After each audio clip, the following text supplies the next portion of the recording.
আচ্ছা, একটা ভাইয়া কমেন্ট করছে বয়স তো 35-এর উপরে হয়েছে, আপনারা তো ঢং করে ছোট মেয়েদের মতো কথা বলছেন কেন? কোনো লাভ নেই, বুড়া বেটি দেখলেই বোঝা যায়। দেখো কেন তুমি? বুড়া বেটির ভালো লাগে? দেখো কেন তুমি? তোমাকে কেউ দেখতে বলছিল? আমি ঢং করি, মরি, বাঁচি, এটা আমার সিদ্ধান্ত, আমার ঢং। তোমার মন চাইলে তুমি দেখবা, মন না মন চাইলে তুমি দেখবা না কেন? একটা 35 বছরের একটা মহিলাকে ইয়ং না? সে কি বুড়া বেটি? এখন এখন লাইক আই ডোন্ট নো তোমার মার বয়স কত। তাহলে তোমার মার বয়স তো হচ্ছে একদম লাইক নানি দাদিদের বয়সী, তাই না? একটা 35 বছরের মহিলা যদি একটা বুড়া বেটি হয়, তাহলে তো তোমার মা তো মানে লাইক কি বলবো, নানি দাদিদের পর্যায়ে চলে গেছে, তাই না? একটু ভেবে চিন্তে কথা বলো, বুঝছো? আই লাভ ইউ সাদিয়া, তুমি রাগ করছো? তোমাকে আই লাভ ইউ। কলঙ্কের ভয় করলে কি গো ভালোবাসা হয়, আমি কালা করি না গো লগন। আমার জানুরে দেখবেন, আমি অনেক ভালোবাসি, আমার প্রাণের চেয়ে বেশি। জানু জানু জান জানু।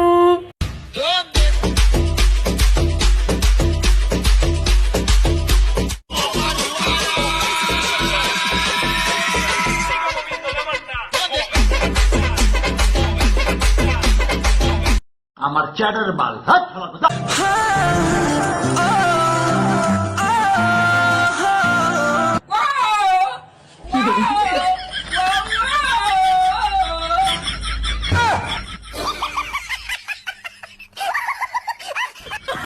তোমার বাবা যদি জিজ্ঞেস করে আমি কে, তাহলে তুমি কি বলবে?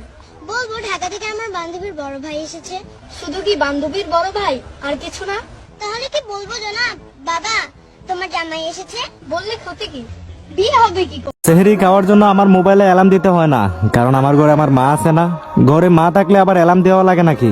যতক্ষণ পর্যন্ত ঘুম থেকে উঠবো না ততক্ষণ পর্যন্ত মায়ের মুখটা বাজতেই থাকবে, উঠোস না কেন, উঠোস না কেন। সময় তো যাইতেছে গা, কিন্তু ভাই কষ্ট লাগে যাদের মা নাই। মোবাইলের অ্যালার্ম ছাড়া মায়ের ডাক শুনে সেহরি খাওয়ার সৌভাগ্য হয়তো তাদের হয় নাই। সবই তো ঠিকই ছিল, হঠাৎ একটা ঝড় হলো। সে ঝড়েতে দুইজনারে দুই দিকে সরাই দিল, ভেঙে গেল সংসার আমার।